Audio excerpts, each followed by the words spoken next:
over the past few years, increasingly over the past few years. And the government of Britain takes a position which is perhaps more strong and critical of Israel than any other European government.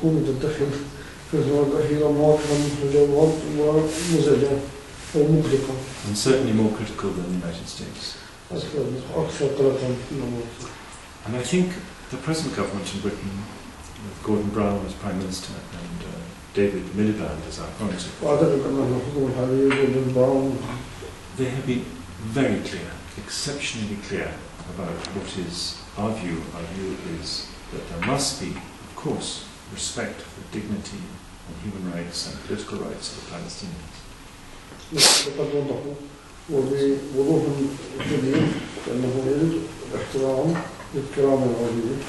As you said, sir, human rights are universal and they do not apply to one population and not to another population. And we have been very clear that military force will never create a solution, a real solution. And each time Israel uses military force, it makes the chance of real peace more difficult and realistic. So we are extremely angry, if you like, about the lost chance of peace.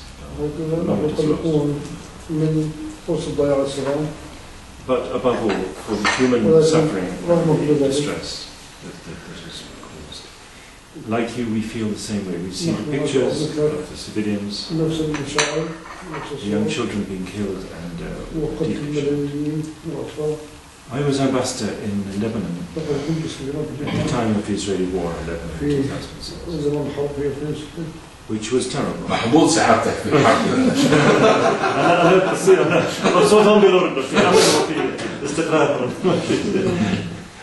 But I remember the very strong feelings everybody had. To feel you were subject at any moment to a rocket coming on your head. But in Lebanon, the population could move from the south to the rest of Lebanon to escape the worst of the bombing. In Gaza, they are trapped. They cannot move. And as you said, sir, to conduct military operations in an area which has such a high density of civilian population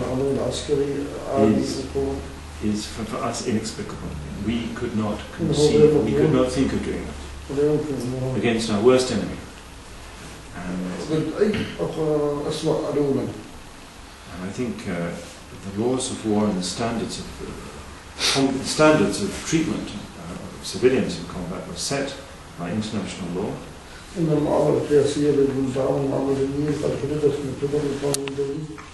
The Hague Conventions, the Geneva Conventions. And I believe the Red Cross yesterday issued a statement strongly criticizing the Israeli army's refusal to allow proper protection of civilians.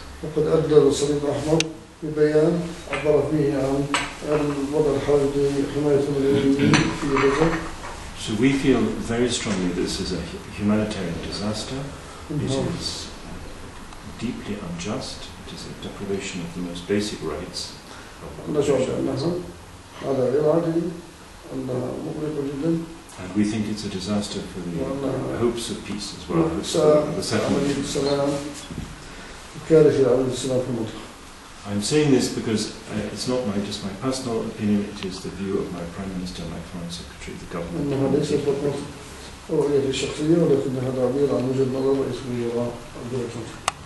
We do not accept the argument that Israel is using a correct military response in a correct way to a military threat.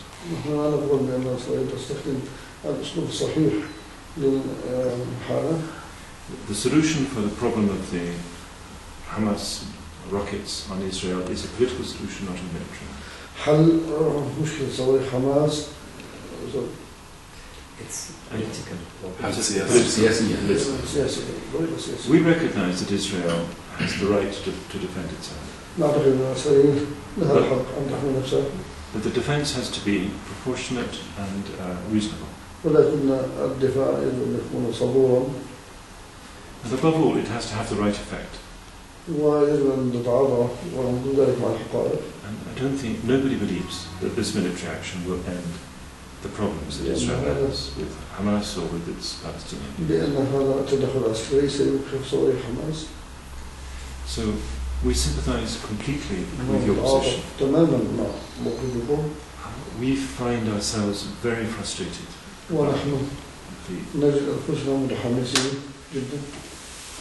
At the beginning of the crisis,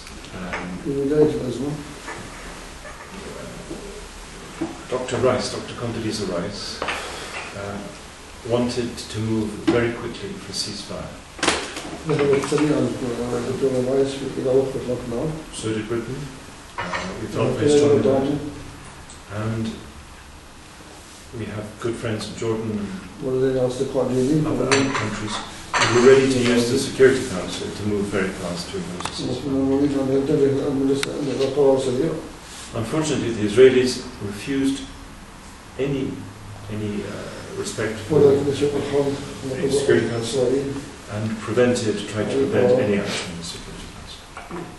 It so happens that yesterday and today in New York there was some action. I haven't had the latest word. Michael, did you hear that any vote in New York? Not since I left the office. I haven't seen anything really. So we feel frustrated like you. You're right. We have a long history in this region. We have close personal links. We have long knowledge. We have great sympathy.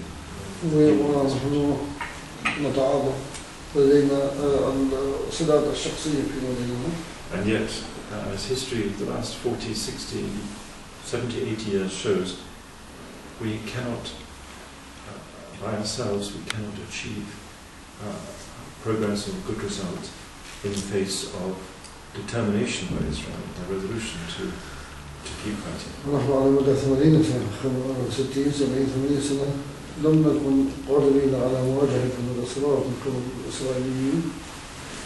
We have tried to persuade Israeli opinion to accept that the real path to peace lies through negotiation.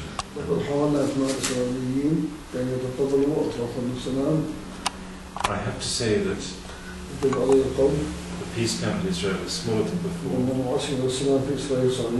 And I was reading a review of the Israeli press.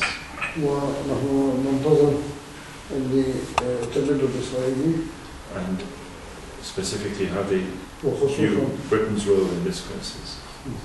And they are extremely negative, extremely contrary to everything Britain is trying to do and trying to say.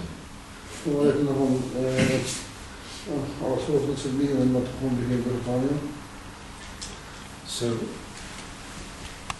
we are trying very hard to find a way, firstly, to have the earliest possible ceasefire.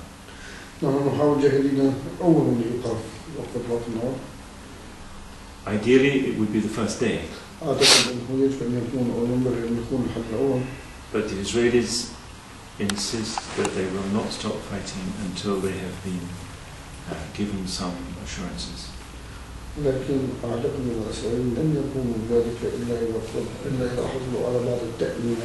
Especially concerning the supply of weapons to Hamas.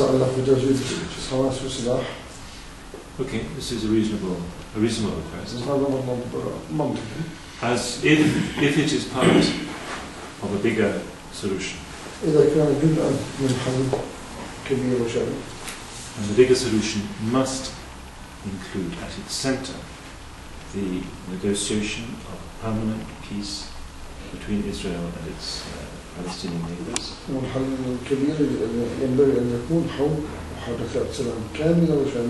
And the creation of an independent Palestinian state. And the right, respect for the right of the Palestinians to live in peace and dignity. بما يحفظ احتراما لحقوق الفلسطينيين في العيش بسلام وسلام. It saddens us that we are a long way from this point. إنه من المحزن أقول أننا ما زلنا بعيدين عن ذلك. But we are working harder than ever to try to move in that direction. ولكننا نعمل أكثر من أي وقت مضى على أن نتقدم بذلك. I think many of us were hoping that the arrival of a new administration in Washington would make this possible. كلنا ومعظمنا يتأمل بأن وصول إدارة جديدة إلى الولايات المتحدة الأمريكية سيقوم بذلك. Unfortunately, the effects of this conflict in Gaza will be felt for a long time. ولكن لسوء الحظ إن تأثيرات هذه الأزمة في غزة ستلحق الإدارة الجديدة. And I can make no promises that we will be successful very soon. But we are very grateful for the cooperation we have and the friendship we have with Jordan and many other friends in this region. And it's not just cooperation of the government, at the level of government, it's a cooperation which comes from the hearts of the people who share the same view of these.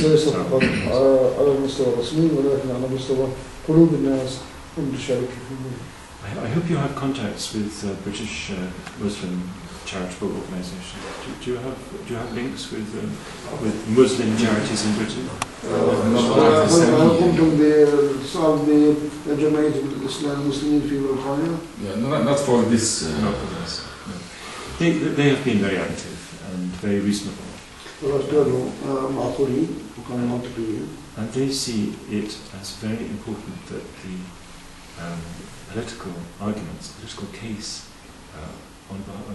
in favour of the Palestinians must be put in Britain in a positive and reasonable way.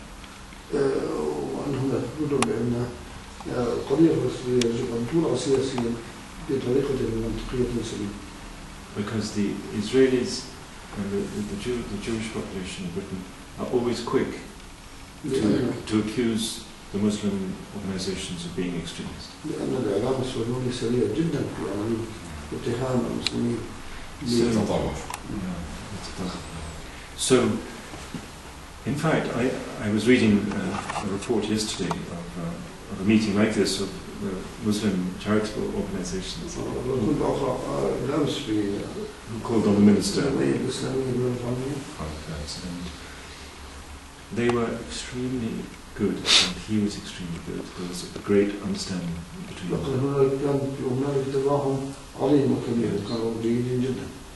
But it isn't just the Muslims in Britain, it's the Christians and everybody is shocked. What I want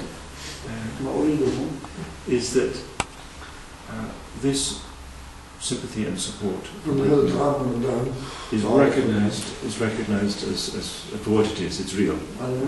It's strong. In the press, sometimes here, there are some journalists who, criticize us without really knowing what we're doing or what we're thinking. And so we try to explain our position.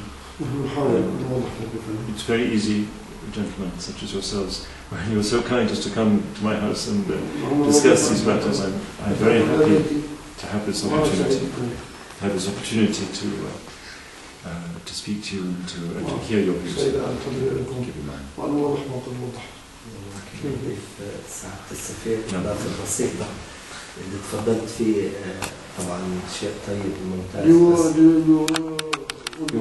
ماشي الإعلام بالعربي ولكن بداية أود أن أشكر الموقف البريطاني للسماح كما في الأردن كان في بريطانيا للأخوان وللشعب البريطاني بالتعبير عن ما بداخله. والموقف السياسي البريطاني كمان كان في المرحلة زي ما تفضلت قريب جدا لموقف جلالة الملك بالأردن وهي لغة الحوار. ولكن سعادة السفير قرب بريطانيا من المنطقة والقرب من تعرف أن الشعب لكل فعل رد فعل. أنت الآن الرسالة اللي مطلوبة من سعادة السفير إنه نقلها لمستر توني بلير باعتباره رئيس اللجنة هي رسالة واضحة للمنطقة أكثر من الأمريكان ما بيعرفوا بالمنطقة.